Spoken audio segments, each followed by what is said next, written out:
got an interesting show here. I did a previous video just a few moments ago, and I was explaining what it was like for the last 13 years since I've been doing Impact reviews along with WWE and everything else, whatever I've done. And it's shocking to see how things have changed. Particularly that Impact right now has been doing better. The lighting is better. The camera work has been better. The audio's been better. I'm not telling you that all that in production is perfect. There's never going to be perfect production. You can see from Impact Plus, they still mess up pretty bad. But in general, this episode did not have the problem of production, which I'm glad. Generally speaking, you could see what's on screen. There was enough light. The camera was in the right place. And the audio was good. For me personally, I'm fine with that. What comes next as a reviewer will be the storylines, how the wrestlers are doing, what their characters are. That's what I rather care about than focusing on production. And I still, thinking about this makes me think of the British Fist. Does anyone know who the British Fist is?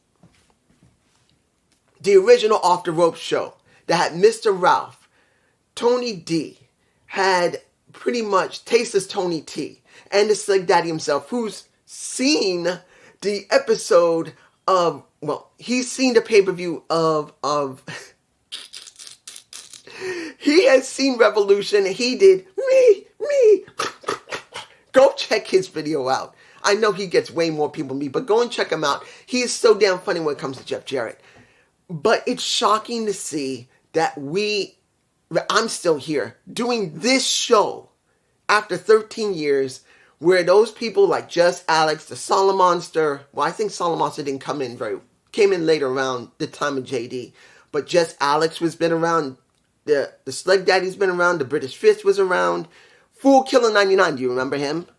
I came out 2 years after them, and now almost all of them are gone. And I'm one of the few people left doing Impact. You're welcome. Let's open with the Bully Ray segment before the Gunjar. Here, I forgot what Gunjar's first name. I always forget. I always mispronounce it, so I forget it. Before the match between him and Gunjar. Was it good? What he was saying, and then the director of authority, the dictator of authority of Santino Marella. Let's be honest, he's a damn dictator. We know he wants to be a damn Mussolini. We know he wants to do the Mussolini. And when it comes to Dirty Dango, he's playing into that, which I'm fine with. But he makes it very clear because of what a Bully Ray was talking about. I said, what is wrong with you? What are you talking about, Bobby Ray? And everyone started doing the chant of Bobby Ray, which was fine. But I'm not going to lie to you. Do I want to see a Bully Ray Tommy Dreamer feud at this point? I'm not going to lie. No. Personally, these are my personal feelings. Taking away from being a reviewer. Because there's a different review. A different thought as a reviewer. Just as a wrestling fan. I don't want to see Bully Ray and Tommy Dreamer. Because of what happened, particularly with when it came to Marsha, working with Bully Ray. That was great. It's good to see that Marsha is working with Bully Ray because she's got nothing. I've said it before and I'll say it again. Marsha was brought in to job the people they need to get over. That's all she was. Seeing that they're finally throwing her with Bully Ray gives her something to work with because she's had nothing. I had no problem with that. But seeing that Mickie James was getting choked out by the chain that Bully Ray had, flat out, and that was after the Gunja match. But the thing was, for me personally, was the person that I want to see in this feud. It's not Tommy. It's the former Magnus, Nick Aldis. He should be there, particularly that his wife, his woman, the mother of his freaking child, Donovan, just almost got her ass choked out by a damn chain from Bully Ray. Where is Nick Aldis? I don't want to see Tommy defending her. I want Nick. That's the one I really want. Now, I know Nick Aldis probably has no fondness for Impact Wrestling. He probably thinks it's beneath him because of the people that he had to work with or because of the way, well, not beneath him. Probably there were some people that he still cares about. Of course, his wife. Then you got the people who gave him issues before he left. And then after being a champion for literally 3 freaking years in NWA, it probably feels like it's beneath him to do that. That's what I'm thinking. Unless he's taking care of Donovan. That's what I'm thinking. But we really need him to do a real storyline with his wife, with Bully Ray, that should be at Wrestleverse United. That's what I believe should happen. Not Sacrifice, but Wrestleverse. Now, maybe they'll go there, maybe they're not. But essentially speaking, after a segment and then the match you have with Gunjar, which Gunjar looked pretty good. I really do like Gunjar more than Raj Singh and more than Muhammad Ali Sheeran. Don't get me wrong. I don't hate Muhammad Ali and I don't hate Raj. They just never booked them correctly. Now, Raj is doing the Baron Corbin bit because they're in Las Vegas and he's won some money, and now because of that we're going to have some type of storyline with him with money. That's the way it looks eventually if they go with it. But I really want Nick. I'm moving on. The next match. Let me give it to you like this. When it came to Callahan facing a Rhino, it was not the match that mattered. It was about the 6th step for a Callahan to face if he failed. Because he did mess over Khan, which pissed him off because that's the reason why he had that chair most of the time. And Alan Angels messed up a Callahan, and getting whacked in the face by a chair from Khan messed him up some more, and he lost the match. And Dina was fine with it. Now they're going to go into the back and they're going to whoop that ass because that's what was necessary all this time. Let's be honest. Anyone who joined Violence by Design eventually got that ass whooped. That means Khan got his ass whooped. That means Angels got his ass whooped. And now supposedly Sammy's supposed to get his ass whooped now. It's supposed to happen. But what happens next? Does he fulfill the 6th step? Because of the way he lost and the way he was sitting in the ring, and I don't know if I'm putting images in, I do believe I will. You wonder where they're going to go with this. Is he really going to betray the design? Or is he going to do what I believe is going to happen? Which I don't think it will, but I do think, obviously, that he will probably take over the design. But what I do want to see, that I think would be better for him to just take over, is for him to become the new design. Because the first design was Eric Young. The second design is Diener. But who says the third iteration shouldn't be Callahan? I believe the story should be that each design realizes they only have a finite amount of time before the corruption takes them over, and they got to set up the next design, kind of like the Sith, picking a new apprentice when you got a master. If you follow the Star Wars bit, you know what I'm talking about. The rule of 2. I'm a dork. Even though I can't read very well, does not mean I can't hear very well, because I had the audiobook of The Rule of 2 with Bane. Let's move on, shall we? Let's go to, I'm going to get this over with now. PCO and Eddie Edwards. Let's make this very interesting clear. Well, interesting clear. Let me give it to you. Last year they had this. It looked terrible. The lighting was not good at all, so we could not see it properly. And it was okay, but it didn't feel complete due to the fact that, one, the cinematic didn't really help. And when it came to Honor No More, it just felt like it was doing nothing. They kept having matches, but they never won anything. They never won the tag belts. They never won the main belt. They never won the X Division. And by the time the Digital Media Championship rolled around, they were already done. So they never won anything. So it never mattered. So I didn't really feel anything from this with PCO and Eddie. Now, they built in the last several months. Eddie wanted to move on. PCO coming out of the dirt and then messing up Eddie multiple times. And now, once again, since they are in Las Vegas again, they're having their rematch. Now, was the lighting better? Yes!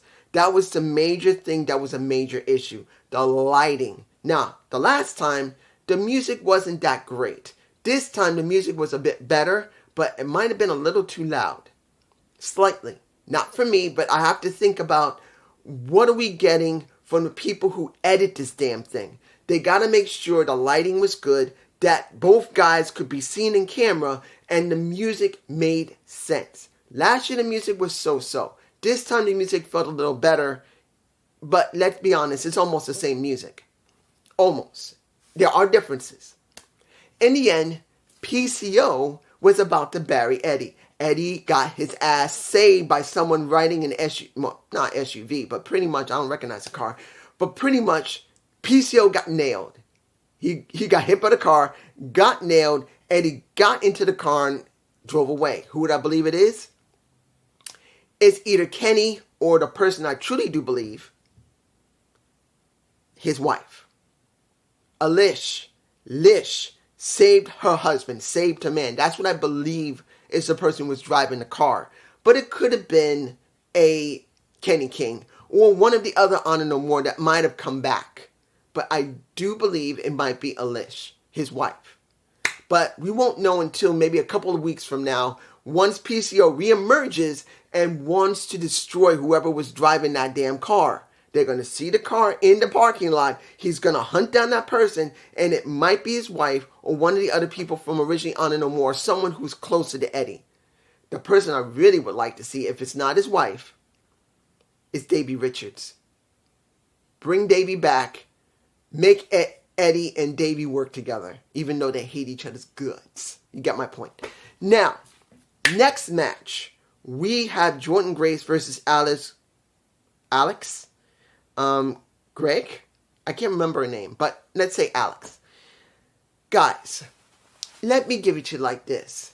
Jordynne Grace is like this. Like this. That woman is more cock diesel than her husband. And understand, you know who is the moment of impact, the shining light of impact for this episode. You know I'm going to talk about it. But she's more freaking cut and more guns than her damn husband has. And that guy's diesel. He's either my height or a little bit taller. But believe me, she is like this. And it's like, you look at Jordynne Grace when she first started. She was just a straight up power lifter. She had the build of a power lifter. Now she has the build of a bodybuilder. And one of the major strengths of that and weaknesses is that you got to look a certain way. You got to eat a certain way. And as a pro wrestler, it isn't always compatible. Yes, Billy Gunn is one of those rare exceptions. The guy is older than I am. I'm 52, big man. Me and my ugly ass self. I'm a 52-year-old man this year. I'm an old ass man. But Billy is a freaking beast. At nearly 60, he's 59, he still looks great for his age. Luckily, compared to all the time that he did we know he did a lot of shit. We know it. But the point is, she looks more cut than her man. And that's great in a sense that you want to see someone special, someone unique, someone that is so, how can I say this? She just has the physique of a main eventer. She just does. She has a better physique than Josh Alexander does. She does. But there's also a detriment to that. Because let's be honest, as Jordynne Grace looks so cock diesel and so well built, that's a great thing for her. But then she loses a feminine edge. Now, like I said, there is a problem when you become too much of a bodybuilder and lose a lot of your femininity. You can get people very confused how to feel about you. Now, I'm fine with her, but I have said, have you noticed that she looks different? Because she is different. She has cut her body fat and everything so freaking much that she no longer looks like the Jordynne Grace that we first saw when she first went to Impact. She was a totally different woman. Really. And now that she looks like this, I'm not saying she looks old, But she looks so different. Many people are going to say that she might age earlier than she should. That's one of the problems when you do heavy weightlifting and doing pretty much becoming a bodybuilder. You can't age yourself a little more fast than you should. It just depends on the individual. And the way she looks with her face like this. Look, I'm 52. I shouldn't have this. But I'm somewhat okay. She's got more like this than I do. And I've lived 52 years. How old is she? Barely in her 30s. She's 20 years somewhat younger than me. And she's beginning to show that she's beginning to age a bit. Not because she's old. It's because her body has changed quite a lot. Now, I'm very interested in seeing what's going to happen with her and Mickie James at Sacrifice. There's no lying about that. I want to see it. But I got to say this, and I'm going to be honest here. Jordan as she is, I do believe she needs to do a bit of a change. I don't expect her to stop doing bodybuilding, but I think she should cut back a little bit. Because as a pro wrestler, you need to have a balance of the life you have outside the ring and inside. And I think as a pro wrestler, you're a little more bulky. And bodybuilder, you're a lot more cut. She needs to find a balance. And I don't think she's got it. I'm not saying that she looks ugly. She doesn't. Not saying that she could die from it. She probably won't. But I do believe as someone who wants to respect a woman's femininity and also respect the work she's done in the ring, she needs to cut back on the bodybuilding a little bit and be a little more of a pro wrestler. Gain back at least a little bit of herself. One, it'll make her look better in the ring. And two, it'll make her look either more powerful or more vulnerable. It's going to have to be a balance. I'm just saying. You guys, give me your thoughts. Give me your thoughts down below about Jordynne Grace. I still love the girl. There's no way I'm not going to love Jordynne Grace. She's one of my favorite wrestlers. I do love her. I just believe that she needs a better balance of what she's doing. Now, let's go to the... Let's see here. What do I believe is going to happen when you see the match at, I believe, Multiverse United, I believe it's going to be at? When it's going to be Josh, it could be at, no, it's going to be Josh, it's going to be Kaz, and it's going to be Frank Kazarian. And Rick Swann in their trios match. I don't know. But knowing that the Bullet Club is going to have a match, I think, next week with them, I don't know if that's the wisest thing to do, but it makes some sense. They got to do something with the tag champs. And Kushida, I believe that's his name. No, not Kushida. Kenta. I believe his name is Kenta. I'm still learning about the guys. Since I don't watch New Japan Pro Strong, guys. I'm sorry. I'm getting the names mixed up. I know Kushida, the time studio. I'm sorry. I got them mixed up. I am going to talk about him and Gretchen. But I believe his name is Kenta. I believe he is. And for me personally, if I had the time to look at New Japan Pro Strong, I would get more understanding of, since they are over there sometimes, I will try to remember his name. But I don't know if this is going to be good unless the openweight title is going to be defended on New Japan Pro Strong and one of the guys from Impact Wrestling is going to get that shot. I'm hoping, and I'm kind of hoping they would show it. That's just me. Let's get this over with. The obligatory Johnny Swinger. Before we do that, we got to talk about Trey Miguel. Let's talk about Trey. Trey is hot right now. I was not fond of him as a face anymore. See him as a heel he's done some of the best work I've ever seen him done.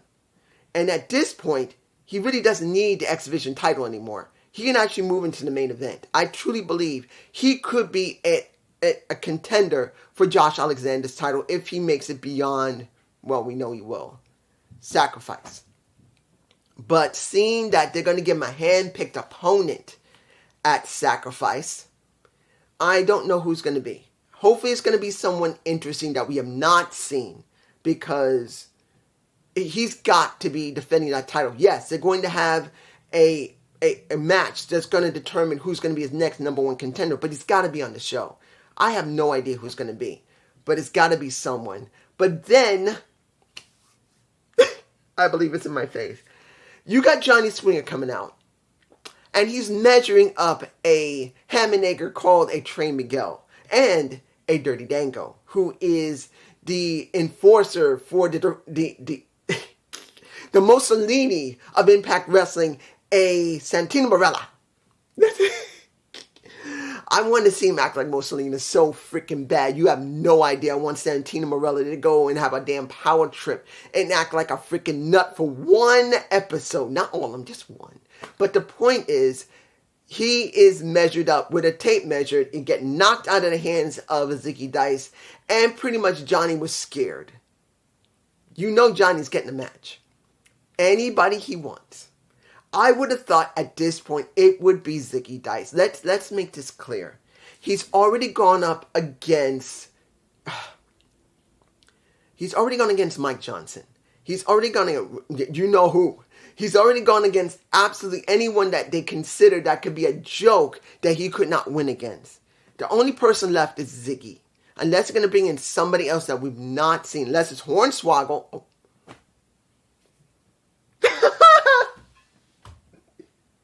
It's in my face. I didn't think about that. I didn't. Would them motherfuckers bring in Swoggle? Would those bastards bring in Swoggle to have Johnny Swinger job too? I will be like, they are scraping the bottom of the barrel. And understand, Hornswoggle's not a bad wrestler for his size. I liked Hornswoggle when he was in WWE, but at this point, Swoggle? Would they call him in to basically let Swinger be jobbed? I don't think Swinger's going to win. I truly believe, again, he's going to get his ass handed to him, but this time they may bring in Swoggle. My friend, you know who you are. Can you handle Swoggle kicking a Johnny Swinger's ass? Can you deal with the fact that your boy, and I won't say I don't like Johnny Swinger, I do.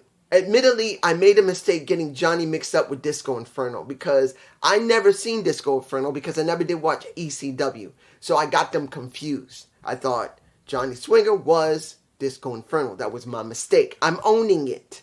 There's no shame in making a mistake as long as you own up to it and learn from it, which I have. I'm talking about it. But could you, my friend, deal with the fact they may bring in Swoggle to whoop the ass of a Johnny Swinger? Because, let's be honest, if they are doing the Brian Myers gimmick, the Kurt Hawkins, where he kept losing and losing and losing and losing until finally he was supposed to win, and then it would have meant something, but Vince never pulled the trigger on that, and they never gave him a title shot at either the US or the IC title where it would work. They never did. This might be it. Maybe they'll pull the trigger, and it will be not for the world title, but maybe the Digital Media Championship. That's what I think it might be that they're setting up. Because he's not getting that world championship shot. And I know they're not going to do the X Division. They're not going to treat it that way. I think it will be the Digital Media Championship. And now I'm talking about it. The Digital Media Championship. The champ got his ass handed to him, not just by Moose, but Brian Myers. And pretty much the champ is shooting the shit, having fun in the back. Moose comes out. He messes with him saying, "Hello, Dancing Moose." And everyone was there. And Brian Myers comes out and blasts him. They both whoop his ass. They form him against the greats. And pretty much throw the title on him. I'm going to get my damn title, bitch. That's what we got. Now, let's see here. Let me say this about Killer Kelly. I'm glad to see her. Love the girl. I'm hoping not moving away from her killer mystique. Very worried about that. Then you have a Taylor Wilde, the Wickham. And admittedly, it's been a long time since I've been around someone Wickham, so I didn't realize it. And is she playing into her strength? Yes, she is. She's talking about destiny. And pretty much Killer Kelly doesn't care about destiny or nothing. She made it very clear, I don't want to play no games, come out here. I don't want to play any more games, I want to whoop your ass. That's what she meant. But Killer Kelly didn't stand a chance. Because once the Tower card came out, and I believe it was right side up. Normally, it doesn't mean Calamity, Unless, I believe, when it's upside down. I could be wrong. I don't remember. It's been such a long time since, I can say it now after so many years, my ex-wife was learning it. Trust me. She was learning it. I didn't learn it. I still follow Native American culture. But the point is, if I remember, if it's right side up, it doesn't mean calamity. I could still be wrong. It could be right side down that it doesn't. But she pulls it out. She originally said, pick it. She refused. She picked it up. She showed it to her. And she gets blasted by Kaylen King. Kaylen King has now showed up at Impact Wrestling. Good. Another woman as a knockout. The question's going to be, how long will she stay? Did she sign, or is she going to be around for a couple of months leading into Sacrifice and beyond? That's going to be the question right now. I don't know. Maybe you'll know. I personally don't know because I'm not going to check. Because as it stands with Impact, because you know this better than me, guys, Impact does not keep their people around too long. As one person said, I believe it was from Fightful, the guy who runs it, said Impact is really actually quite interesting because they're always bringing new people in that's fresh. But as I've said, there's a point of how long you can keep doing that and not have any good amount of people to stay and make the company mean something. Ergo, what's been going on with the knockouts, they don't have enough women to do the job for the women's division and the tag division. And talking about that, we get the Death Dolls talking to Killer Kelly. The Death Dolls making it very clear that she, if you're having a problem with Taylor Wilder knows and Kaylen King, we can help you. Don't trust those witches. We know how to deal with them. And then they have their moment after Killer Kelly walks away because she doesn't know how to feel. And now they're going to have a match.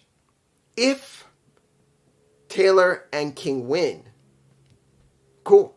If they lose, no more magic. They're not allowed to practice it. So at least there's a stip, which I'm fine with. Now, is it going to be at Sacrifice? I don't know. I think it's supposed to be next week. So we will find out. I would rather see it at Sacrifice if they're going there. I'm just saying. Final match of the night. Giselle Shaw. I'm not forgetting Gretchen, and I'm not forgetting Kushida. I'm just doing this.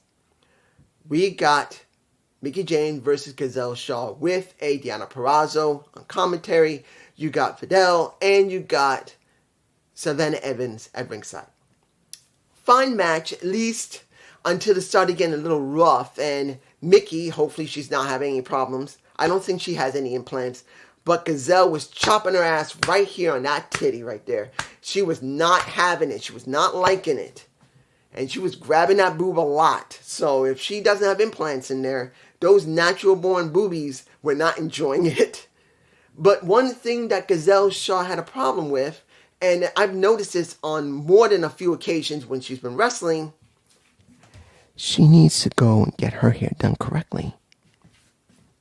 Now, mind you, I don't know much about when it comes to a beautician. And when it comes, I believe they're called beauticians. It's been a while.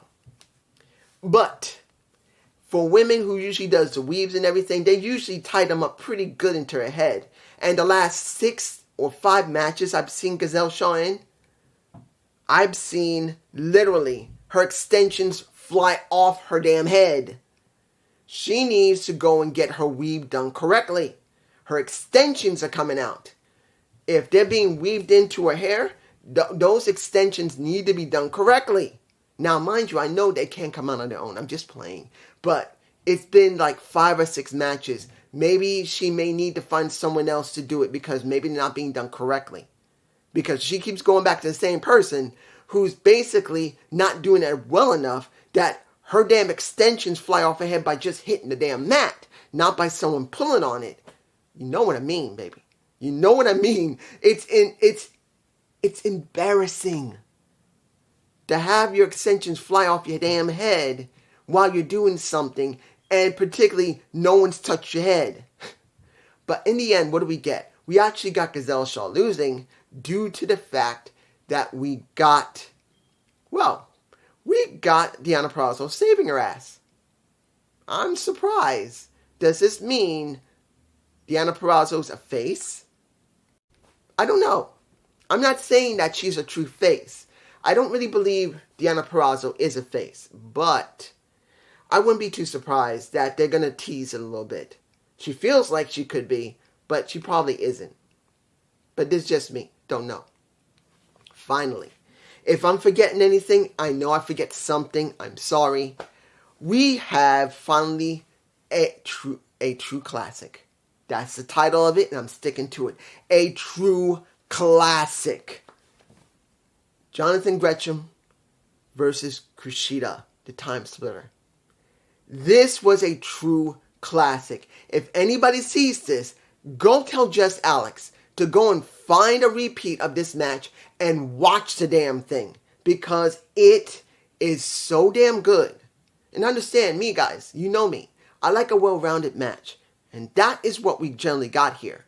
We got a general story of these two guys who are very good at what they do in the mat. And neither one of them wanted to give in. Jonathan Gresham, being from ROH, and they talked about him being from ROH, wants to show respect. Handshake. I don't know if I got a shot of it. If it was, it's in my face. But I can tell you this. Is it tiring to see a guy still holding to something when he's outside the company? No. It's Jonathan Gresham.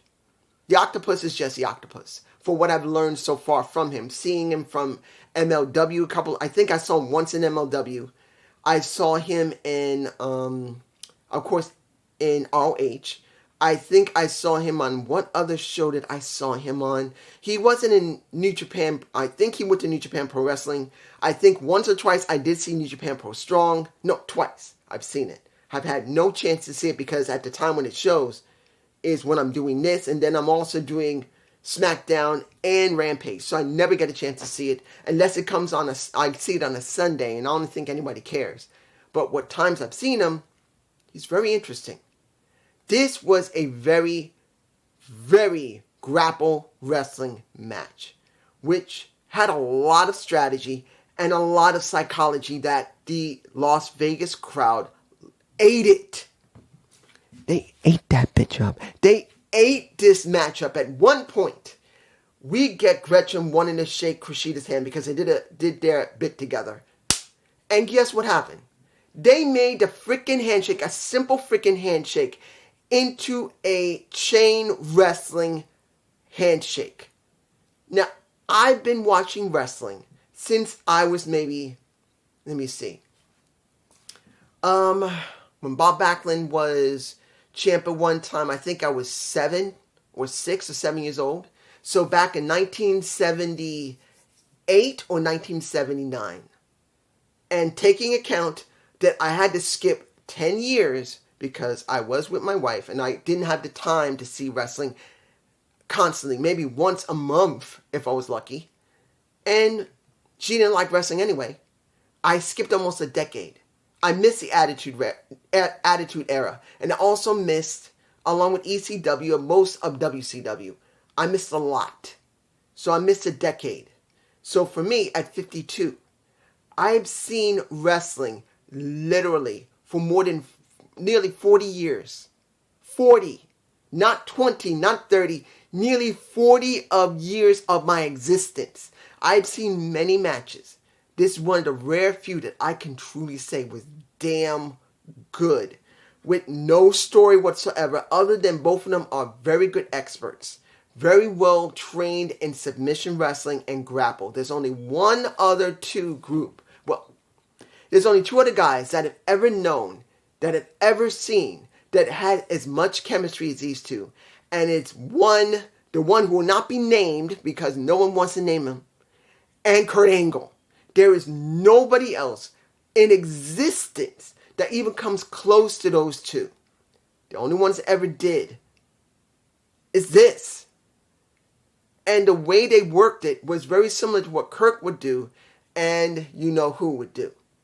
It's very similar, even though the entire premise was totally different, and it's Impact Wrestling, and I'm sure that one that would not be named would have never gone there. This is as close to a WrestleMania 17, when they first went up against each other. If you've never seen it, look it up. It's on YouTube. And Royal Rumble, what was it? Royal Rumble 2003. That best match they ever had, when finally the one who will not be named was getting his shot at a real title, and that was the WWE title. That was not the world title yet. This is what he was going after. And this was as close to what I've ever seen. And believe me, when this is finished, if I can, probably tomorrow, because I'll have to go to one of the Fenarius sites to be able to see a repeat of it, unless Impact puts it on their channel. I hope they kind of do, because I'd like to save it in my own archive. This was as close as you can get. This is the one you not be named, and Kurt Angle, for both their WrestleMania 17 match and the Royal Rumble 2003. I think that was the height of their feud. They come up to about here. Very close. Very close. There have been some that have been here. There have been some generally here. And there have been some here. But they are, Kushida and Gretchen were that close to what I felt was as close to those two's abilities in the freaking ring when they were both very healthy, at least somewhat healthy, because one had severe concussions to the point of turning to an 80-year-old, and the other one had a broken neck twice and was taking heavy drugs to try and compensate for it when he goes out of the ring. Flat out. So they were both functioning enough to give us this. And those two guys came this close for me personally. I don't say this often. That was one of the rare matches that I can say is a true classic that compares to these two. Now, I have talked about those two and I thought about them, but I've never said they ever came this close. I always said simply, they remind me of them. Not this time. These two came this close, comparisons together with their ring work, with their chemistry, how they worked the match and their psychology, and how they managed to grab literally the entire arena and got them begging and yelling for more. That's how well it was done. But this is just me. Was this a good show? It was alright. It wasn't great. It wasn't wonderful, but at least we see Kylan King on the roster. If they bring in a Swoggle to whoop the ass of a Johnny Swinger, I will lose my shit and I will laugh my ass off. And I will feel sorry for Johnny, because I really did want to make a booking the wrestler that was to give him a real shot at a real title, either the X Division that gives you a major championship or the main title. But if they make Swoggle whoop his ass, I'm sorry, I can't do it. But it's just me. Peace.